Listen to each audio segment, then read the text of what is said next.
Hi everybody! I'm here with Ellie Berry, who has a YouTube channel. Yes! Named Ellie Berry. Oh, what a surprise. Yes! So Ellie talks about mental health on her channel. Yes! Because I shall reveal all of what's going on in my brain space. So I have suffered with an eating disorder in my past. So I was diagnosed with anorexia when I was 16, but it had been going on a year previous. And now recently I have been diagnosed with anxiety because second year of university really messed with my headspace and I wasn't prepared. So great. Great. I'm not gonna die now. Please go to university, it's great, but... Yes, exactly. But what we're going to talk about today is, for me, as somebody who hasn't got lived experience with mental health problems, it's sometimes hard for people like me to know what to do and know how to help people who need help with their mental health. Exactly. It's something that even in my childhood, because we didn't talk about it in school, usually you talked about, you know, all the usual problems or things you might encounter in society like safe sex and consent. You talked about that in PSHE, but what the education system didn't talk about was mental health and anxiety, depression, eating disorders, and how, you know, students could like help someone or support someone with that. And because we're sort of not talked about it in like schools and stuff, where mainly there are children and there are people you will encounter with like mental health, they don't really know what to do and it's kind of awkward. When I was 16 in year 11 doing my GCSEs but also anorexic at the same time, we sort of had this like standoffish thing where I wanted people to come up to me and ask what was wrong because I didn't know how to go to them, but at the same time because they didn't know what to do and they were awkward 16-year-olds, and because we're not taught about it, they didn't know how to support or how to talk, and so they wanted me to take the initiative and go to them. So you have this like standoffish thing for me in school, and that's what like I noticed as a person coming from mental health. Yeah, exactly. I mean, I suppose a lot of the problems for people who haven't got the lived experience is they don't know what to look out for. They don't know if somebody is just wants to be a bit quiet today, or if they are taking themselves away because they've got an issue and they want somebody to talk to about. So, I mean, what are the kind of things which people do you think they should look out for in order to, you know, pick up on things and see if somebody needs some help? So definitely if that person is like isolating themselves more than usual. So if usually, you know, you might like want to isolate yourself because you want to take some time out, but if that person is doing it on a perhaps regular and like daily basis, and particularly I can only look at like university, and if they just want to be alone all the time, then maybe there might be, you know, like something that they are struggling to, you know, talk about, and that might also be because they're isolating themselves, they don't know how to talk to you about it, and so that would be like really useful. Also, being quiet as well. For me, when we went through this really stressful period in January, where, you know, we had to get a deadline done all together as an ensemble, because I'm a theatre student after all, and we were running up to the deadline, there were loads of like just voices, because lots of people were panicking, so you got all the loud voices just shouting, and with someone like me, I found myself sort of like just becoming really quiet and not wanting to talk at all. And so if you notice someone like that, then you might want to sort of like maybe take them to one side and say, hey, like, are you feeling okay? Because it's really chaotic at the moment. And definitely, like, for me, chaos and just lots of loud noise is also like a really anxiety triggering thing. Yeah.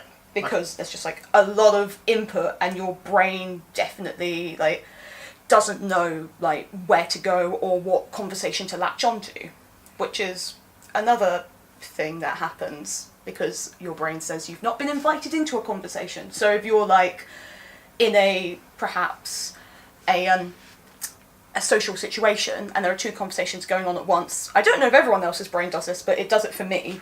Like, there'll be one conversation going on and there'll be another conversation going on, and my brain will tell me I've not been invited into these conversations. No, I get that as well. So good, thank God, because then what it does is it goes like, oh, I'm going to bring this conversation, that conversation, and like mould them into the middle. So you can just like have an amalgamation of just noise. But we've sort of sorted out your issue, but it doesure help. No, sure, yeah.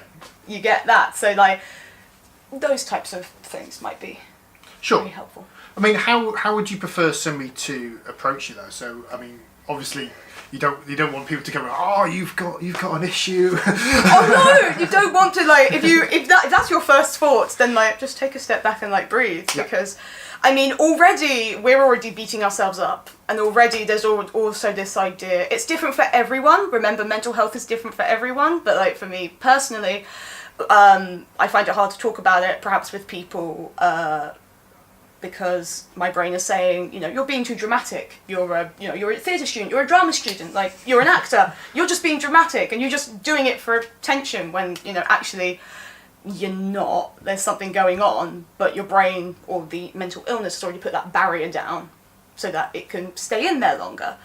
So, one of the things that you can do to make it a little bit easier is to take the initiative and be assertive of yourself, and go and talk to that person, but like in a really nice, like gentle way, just sort of like, hey, I've noticed this.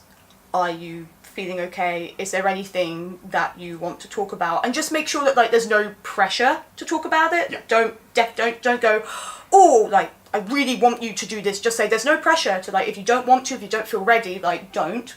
Like, talk about the actual issue itself, but if there's anything that you do want to say it. There's no point in saying that somebody has to talk about their whatever they want to talk about, because you may not be the right person for them to talk to, for a whole bunch of reasons, because you're not somebody that they trust, or because you are somebody that they trust and they need to talk to somebody who they don't know. Exactly. And I find it, even as someone who's like really open about their mental health themselves, there will be obviously people that I've learned throughout my course of being in university, there are certain people that I don't want to like let anyone know, only a few certain people, but there are people who I encounter with mental health issues who don't feel comfortable like talking about it, and because I've been talking about it for so long, my brain sort of gets a bit confused, like, oh, like, why aren't you open about it? Why don't you talk about it? But then you have to remember that that's someone else's story, and that's also their life, and they will talk about it with other people when they feel ready and when they feel comfortable. Here's another thing, if it's like any help, is that definitely in my first year of university, because a lot of people found my YouTube channel, and this was like, I wasn't diagnosed with anxiety at the time, but because of anorexia, and because I posted pictures of like thumbnails and like things that were in my life in my first year of university on Instagram, a lot of people were saying like, oh, if you ever needed to talk, you can talk. But you suddenly found you had so many people who wanted, who said this thing because they didn't know what else to kind of say. Yeah. And so you had this long line of people, and it made me feel kind of guilty and anxious that I wasn't using all these people who said they wanted to talk, right, okay, or wanted to, who extended their hand. But it's because I wasn't comfortable with a lot of these people. Yeah. And you don't like have to feel guilty. If you don't feel comfortable with that person, yet they have extended the hand, it's not out of malice, it's because they want to show that they do care and support, and they don't know what else to do, so they'll just extend their hand to say, you can talk to me if you want, and you can either take the hand or you can leave it. Yeah. Yeah, and also, obviously don't be offended if they don't want. Don't be offended if I don't want to like talk to you, I'm not gonna say to you, yeah, that's great, thanks, but I never ever want to talk to you again. It's more a case of like, it's really nice that you did extend the hand of friendship, but because I don't really know you that well, or I haven't got like a deep friendship that I've known with this person for like ages and ages, I might not use you to talk to about my mental health. And it's like, it's not a case of like I hate that person, or that person should feel offended that I don't trust them. It's just there will be certain people that you do feel comfortable with when talking about it. It's not a case of like I have to use everyone and everyone must know, because I have had that issue where everyone knows it, but then it turns out I don't even like the person anyway, but now they have this deep secret of, well, not a deep secret, but they have this deep truth bomb of mine, and I'm like, great, fantastic. Yeah, exactly. Have you found it useful when a friend of yours has reached out and tried to help you?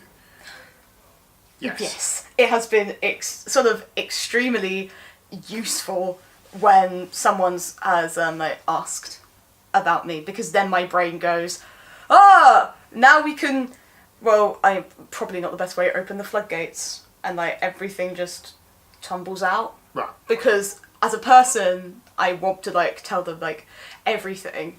I had like this ongoing grief in January, and like it really mucked around with like my brain space for a while, but like when people like came up and asked, hey, are you okay? You're a little bit quieter than usual. And and then it was only a select few people like knew, and they still those people know about what was going on and everything. But it was just really nice for like people at that time to like come and talk to me, because like grief is also like another form of like, well, it's not like a mental illness as such, but it's something that you're going on mentally, and it's something that can like keep going on, and it doesn't really ever end. And so it was just nice to know that you're being supported through this like really difficult time by people who have come and like wanting to support you. I think last question for me.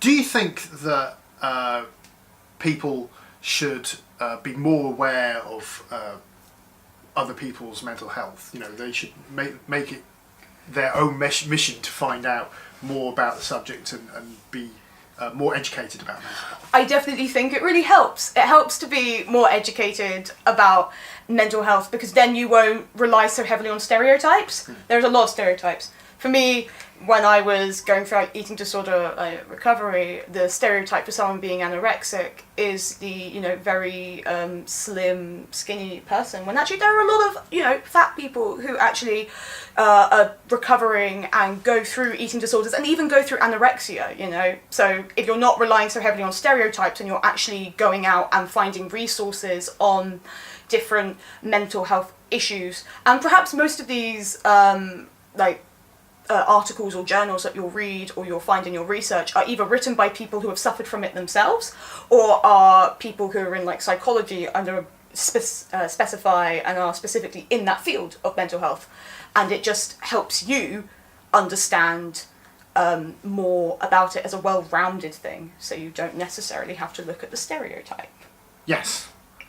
Exactly. Because stereotypes are really bad, and it puts a barrier between you and that person, if you will, when you're talking about your mental health. If you're relying so heavily on a stereotype, that person is more often than not going to open up to you, and will find it even more difficult, because not only do they have to break down their own barrier, they sort of have to do more work and break down your barrier as well. Yeah, they have to unteach your stereotype before they can teach you about what they're feeling. Yeah, unteach it, which is like something definitely in eating disorder recovery and anorexia that we've had to do quite a lot, and we've had to undo the whole idea. There's so much that I could talk about in terms of like having to break down like the barriers, such as like weight restored doesn't always mean like your mental health is perfect. Like just because you're weight restored doesn't mean that your mental health has gone like that and gone, oh my gosh, I'm suddenly 100 times better and I will never fear food again. It's not how it works. And also looking at grief, like the idea that as soon as you've heard that someone's died, and suddenly, one day to grieve, then you'll never grieve again, or it's the funeral, you'll never grieve again. And then anxiety is like, it's just panic attacks. Well, that's one side to it, but there's also a lot of other things that are going on mentally, such as the fear of not wanting to talk to anyone, the fear of being judged, and the fear that your work is never good enough, and then just getting nerves for no random reason that might or might not become a panic attack, and depression just not always being sad all the time. And so it's really important to sort of look at different people who talk about it and read about it at the same time. Thank you very much. You're welcome. I'm so glad we've talked about mental health, my speciality. Yes, we did record a video over on Ellie's channel. It was about my time as elected welfare officer and how universities have support systems for mental health and support in general. Yeah. And I shall link that video in the description below. Also, do subscribe to Ellie because she talks about mental health often over on her channel. I make videos every single week, so don't forget to subscribe to me as well. And I shall see you next time. Thanks for watching. Bye-bye. Bye.